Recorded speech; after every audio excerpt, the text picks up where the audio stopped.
And back now at Sunday House Call on our weekly segment, Should I Worry?, where we talk about everything that worries us. One viewer writes, I've read the shingles vaccines only last for 5 to 10 years. My husband and I got our shots over 10 years ago. Should we get another? We are 72 and 73. So, Dr. Siegel, does the shingles shot expire?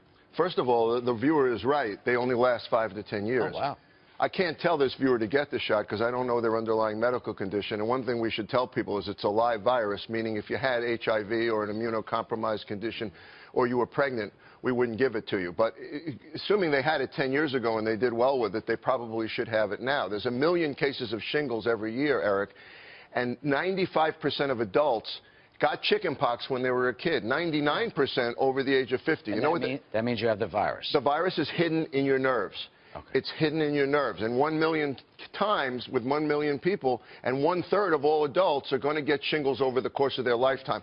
What I like about this vaccine is not that it only lasts 5 to 10 years, and not that it only works 50 or 60% of the time. That's not the great part. The great part is that a lot of people that get shingles get a painful condition called post-herpetic neuralgia. That is disabling, and it doesn't go away for months and months and months. What causes that? That's the same virus causing it. It's buried into the nerves. But why all of a sudden does it crop up? Because it's hiding there, and then something happens. Usually stress, Arthel. That's a great question. Usually it's stress or an upper respiratory infection, something.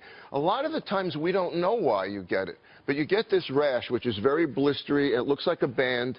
It's characteristic. And then along with it, a good percentage of people can get this pain that lasts on. The vaccine cuts down that pain 70%. So that's where it really works well. But Dr. Samadi, the viewers they're saying they are ages 72 and 73. Is there a danger if you're too old to get this shot? Well, after age of 80, you don't want to take this vaccine because as you get older, the vaccine doesn't work as well. So if you look at this, for example, between 50 to 59, where FDA has approved shingles vaccine, it works really well, about 60% of the time. As you get into your 60s and you take this, it may work only about 40%, and then when you get to 80, it doesn't really work well. So these guys, they have one more shot or chance to get the shot. That's basically what it comes down to. Is it effective?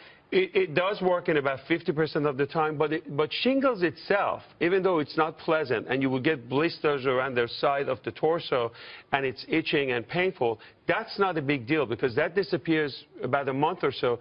You will get the shot mostly to prevent this post-herpetic neuralgia, which is painful experience that stays for a long time. Something you should talk to your doctor. When should you get it? What age? I mean, you talked about 50 years old. I think after age of 60 is a good one, even though FDA has approved it for 50. Yes, I would start at age of 60.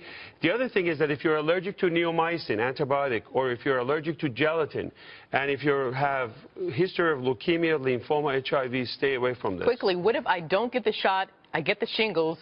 Will the shot work to get rid of it or help subside it? They recommend that if you have had chickenpox or shingles in the past, to go ahead and still get the vaccine. I agree completely. Knowing you're not going to get it, so it doesn't matter. It works even if you've had it. I know you're not going to get it. Great answer. So, all right, so when you turn 60, if you haven't turned 60, get the shot, basically. 60, get the shot. Okay, great.